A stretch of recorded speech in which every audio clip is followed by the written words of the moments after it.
O Capital. Pós-fácil à segunda edição. Antes do mais, tenho de dar conta aos leitores da primeira edição das alterações feitas na segunda edição. Salta aos olhos a divisão mais clara do livro. As notas adicionais estão por toda a parte assinaladas como notas à segunda edição.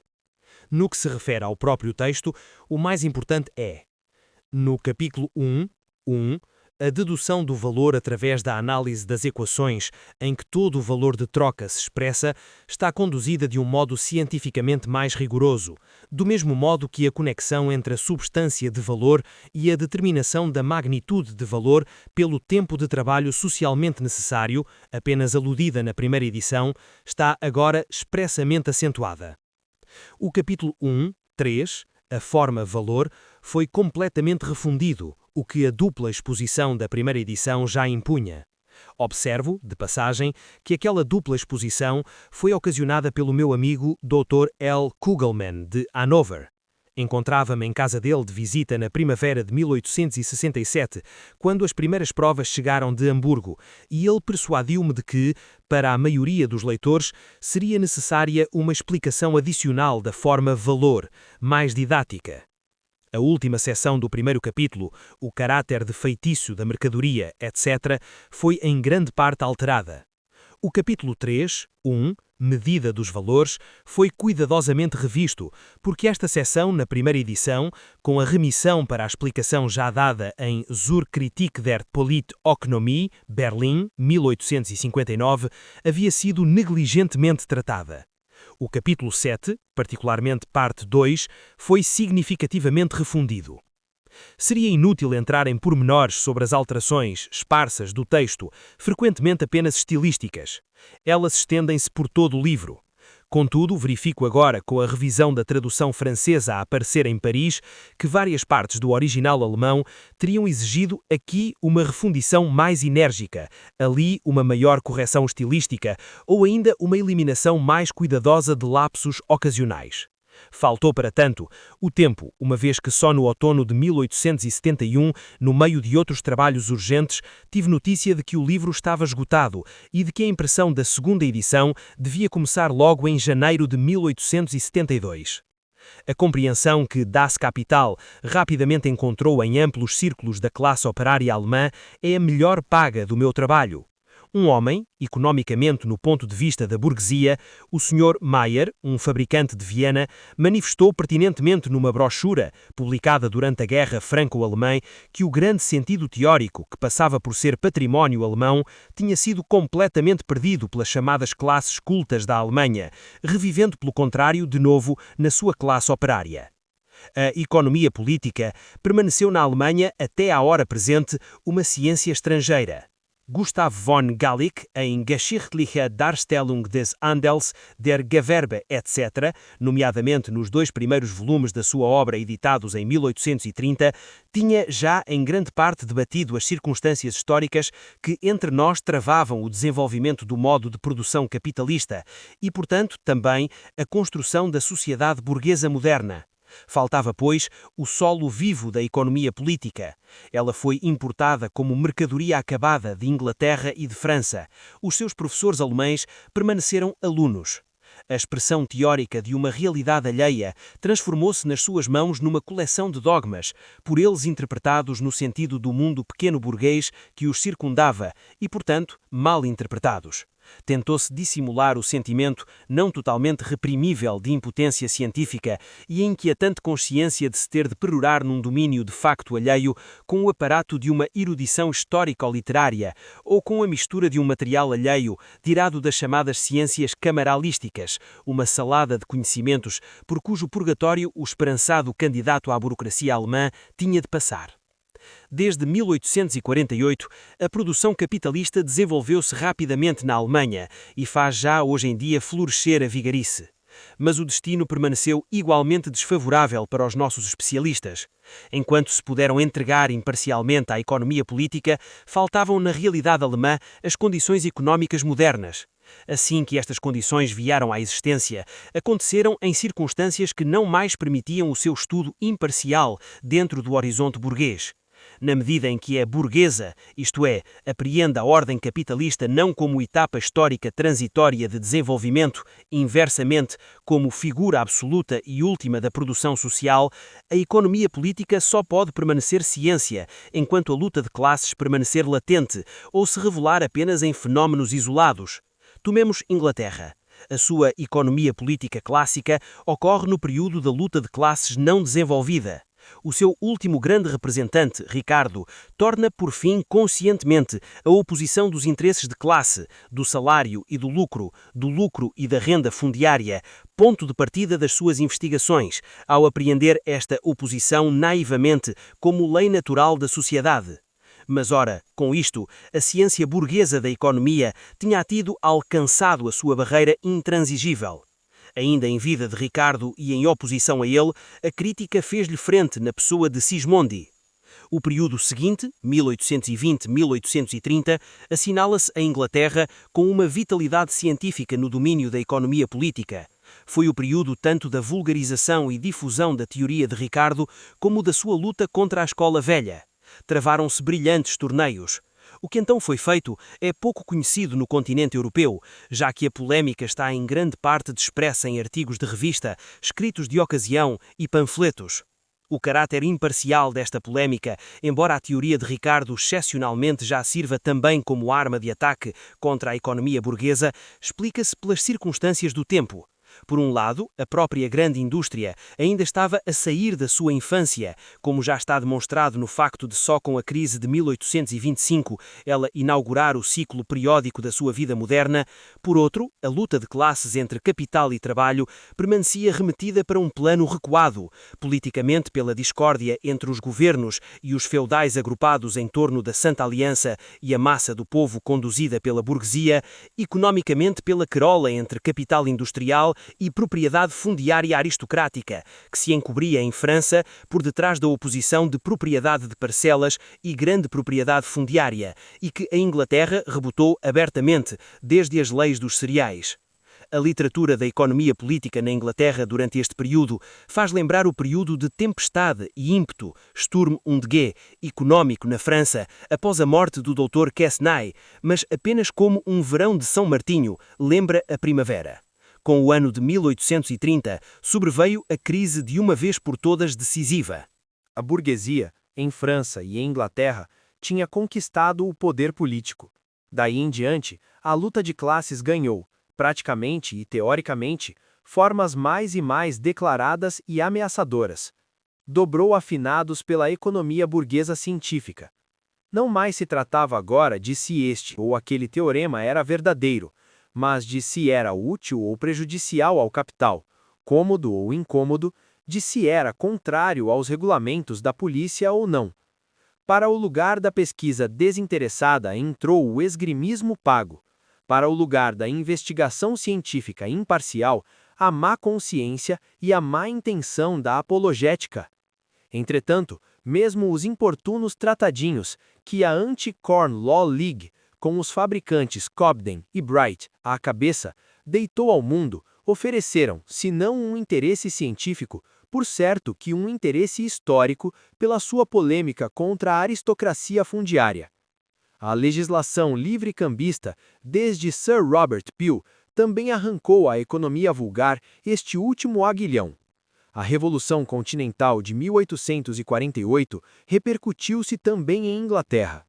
Homens que ainda reivindicavam um significado científico e que queriam ser mais do que meros sofistas e sicofantas das classes dominantes, procuraram pôr em harmonia a economia política do capital com as reivindicações do proletariado, que agora já não era possível ignorar. Daí, um sincretismo sem espírito, que John Stuart Mill melhor representa. É uma declaração de bancarrota da economia burguesa que o grande sábio e crítico russo N. Chernyshevsky, na sua obra Esboço da Economia Política segundo Mill, já magistralmente esclareceu. Na Alemanha, o modo de produção capitalista alcançava, portanto, a maturidade depois do seu caráter antagônico se ter revelado já ruidosamente em França e Inglaterra, através de lutas históricas, quando o proletariado alemão já possuía uma consciência teórica de classe muito mais decidida do que a burguesia alemã. Mal uma ciência burguesa da economia política parecia, pois, aqui tornar-se possível, tinha-se de novo tornado impossível. Nestas circunstâncias, os seus porta-vozes dividiram-se em duas fileiras. Uns, gente esperta, ávida de ganho, prática, agruparam-se em torno da bandeira de Bastiat, do representante mais chão e, portanto, mais famoso da apologética econômica vulgar. Os outros, orgulhosos da dignidade professoral da sua ciência, seguiram John Stuart Mill na tentativa de conciliar o inconciliável. Tal como no tempo clássico da economia burguesa, os alemães também no tempo de seu declínio permaneceram meros alunos, repetidores e seguidores, pequenos vendedores ambulantes do grande negócio estrangeiro. O desenvolvimento histórico peculiar da sociedade alemã fecha, portanto, aqui a todo o aperfeiçoamento original da economia burguesa, mas não a sua crítica. Na medida em que tal crítica representa, em geral, uma classe, só pode representar a classe cuja vocação histórica é o revolucionamento do modo de produção capitalista e a final abolição das classes, o proletariado. Os porta-vozes instruídos e não instruídos da burguesia alemã tentaram, antes do mais, passar em silêncio das capital, tal como tinham conseguido com os meus escritos anteriores. Logo que esta tática deixou de corresponder às condições do tempo, escreveram, sob o pretexto de criticar em meu livro, instruções para a tranquilização da consciência burguesa. Mas encontraram na imprensa operária, vejam-se, por exemplo, os artigos de Joseph Dietzgen no Volksstadt, combatentes de primeira linha de maior peso, a quem ainda hoje devem uma resposta. Na primavera de 1872, apareceu em Petersburgo uma excelente tradução russa de Das Kapital. A edição, de 3.000 exemplares, está agora já quase esgotada.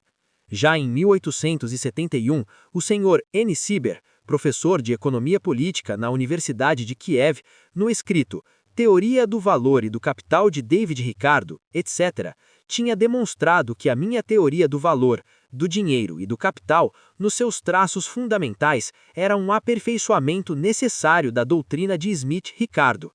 O que surpreende o europeu ocidental, ao ler seu sólido livro, é a manutenção consequente do ponto de vista puramente teórico. O método empregado no Das Kapital foi pouco entendido, como já o demonstram as interpretações dele entre si. Assim, a Revue Positiviste, de Paris, censura-me por um lado porque trato a economia metafisicamente, e por outro, imagine só, porque me limito a uma dissecação meramente crítica do dado, em vez de prescrever receitas comtianas para as casas de pasto do futuro. Contra a censura de metafísica, observa o professor Sieber. Na medida em que se trata propriamente da teoria, o método de Marx é um método dedutivo de toda a escola inglesa. Seus defeitos, tal como as qualidades, são partilhados pelos melhores economistas teóricos.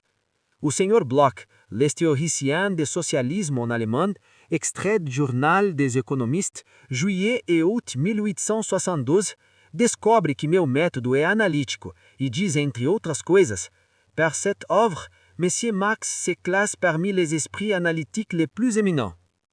Os recencistas alemães, naturalmente, gritam que é sofística de Hegel. O Mensageiro da Europa, de Petersburgo, num artigo que trata exclusivamente do método de Das Kapital, número de maio de 1872, páginas 427 a 436, acha meu método de pesquisa rigorosamente realista, mas meu método de exposição, infelizmente, germano-dialético. Diz ele: à primeira vista, a julgar pela forma externa da exposição, Marx é um grande filósofo idealista, e precisamente no sentido alemão, isto é, mal desta palavra. De fato, porém, ele é muito mais realista do que todos os seus antecessores em matéria de crítica econômica. De modo algum já se pode considerá-lo um idealista. Não posso responder melhor ao senhor autor do que com alguns extratos de sua própria crítica, que, além disso, poderão interessar a muitos dos meus leitores para quem o original russo é inacessível. Depois de uma citação do meu prefácio à Kritik der Paul Oike, Berlim, 1859, páginas IV, VVI, onde debati a base materialista do meu método, o autor prossegue. Para Marx, só uma coisa é importante: encontrar a lei dos fenômenos de cuja investigação ele se ocupa, e para ele é importante não uma lei que os rege enquanto eles têm uma certa forma e enquanto se encontram na conexão que é observada em um dado período de tempo. Para ele, é ainda acima de tudo importante a lei da sua mutabilidade, do seu desenvolvimento, isto é, da passagem de uma forma a outra, de uma ordem de conexões a outra. Uma vez que descobriu esta lei, encara mais em pormenor as consequências nas quais a lei se manifesta na vida social. De acordo com isto, Marx preocupa-se com uma só coisa: demonstrar, através de uma investigação científica precisa, a necessidade de determinadas ordens das relações sociais e, por constatar tão irrepreensivelmente quanto possível, os fatos que lhe servem de pontos de partida e apoio. Para isso, é perfeitamente suficiente que ele, tendo demonstrado a necessidade da ordem atual, demonstre também a necessidade de uma outra, para a qual tem inevitavelmente de ser feita uma passagem a partir da primeira, sendo totalmente indiferente que se acredite ou não nisso, se esteja consciente ou não disso. Marx encara o movimento social como um processo histórico natural, dirigido por leis que não só não se encontram dependentes da vontade, da consciência e da intenção do homem, como determinam elas próprias a sua vontade, consciência e intenções.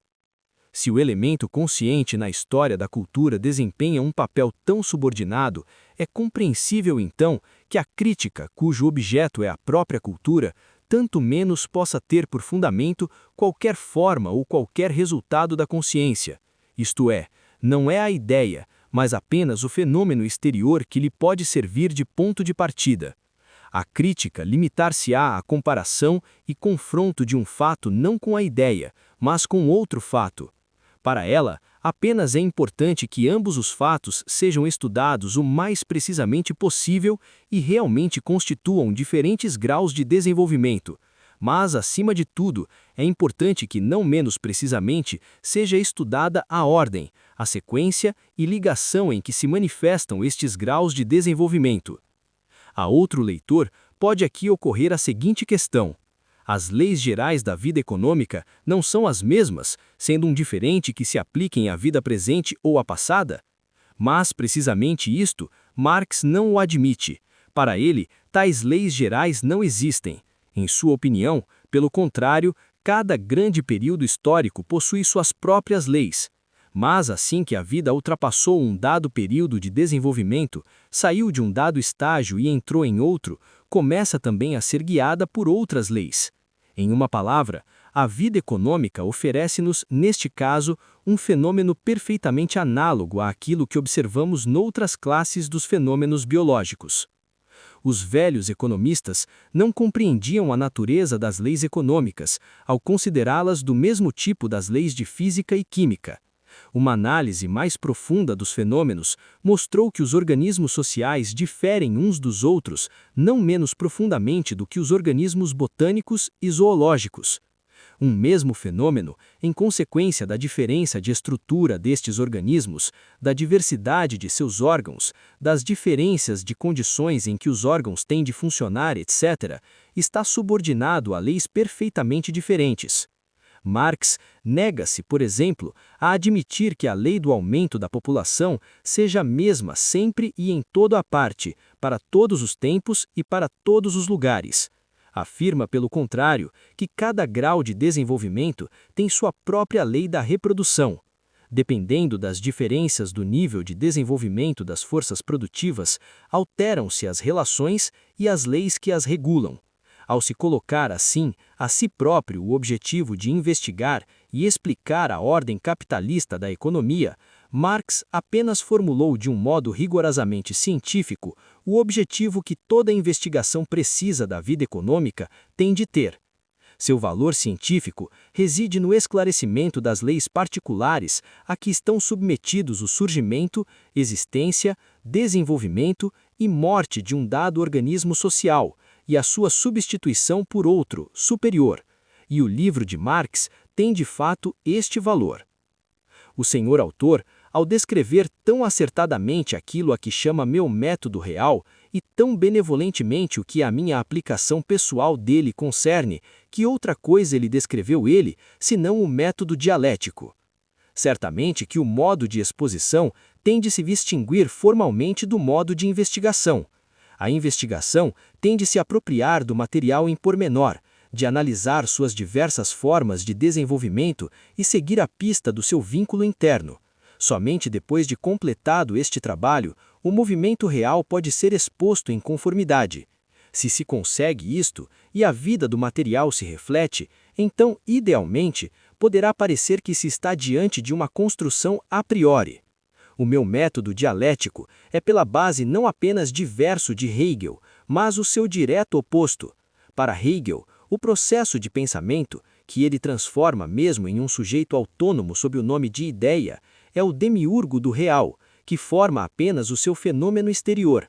Para mim, inversamente, o ideal não é senão o material transposto e traduzido na cabeça do homem.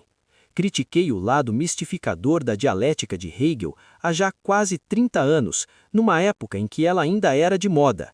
Mas, precisamente, quando elaborava o primeiro volume do Capital, o epigonismo rabujo e arrogante e medíocre, cuja palavra pesa hoje na Alemanha cultada, comprazia-se a tratar Hegel como o bom do Moises Mendelssohn, no tempo de Lessing, saber como cão morto.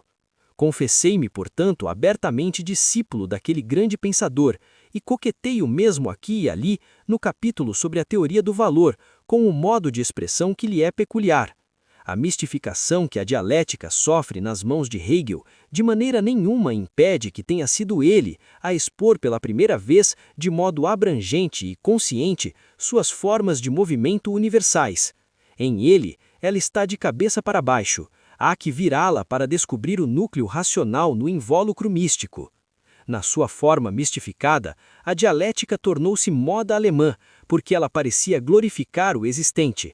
Na sua figura racional, ela é um escândalo e uma abominação para a burguesia e para os seus porta-vozes doutrinários, porque na compreensão positiva do existente, encerra também ao mesmo tempo a compreensão da sua negação, da sua decadência necessária. Porque apreende cada forma devinda no fluir do movimento, portanto, também pelo seu lado transitório. Porque não deixa que nada se lhe imponha, porque por sua essência é crítica e revolucionária. O movimento cheio de contradições da sociedade capitalista faz-se sentir do modo mais flagrante para o burguês prático nas vicissitudes do ciclo periódico que a indústria moderna atravessa, e no seu ponto culminante, a crise universal. Ela vem de novo a caminho, ao bem que ainda nos estágios preliminares, e pela unilateralidade de seu palco de ação, enfiará a dialética na cabeça dos novos ricos do novo Sacro Império Prusso-Germânico. Londres, 24 de janeiro de 1873. Karl Marx.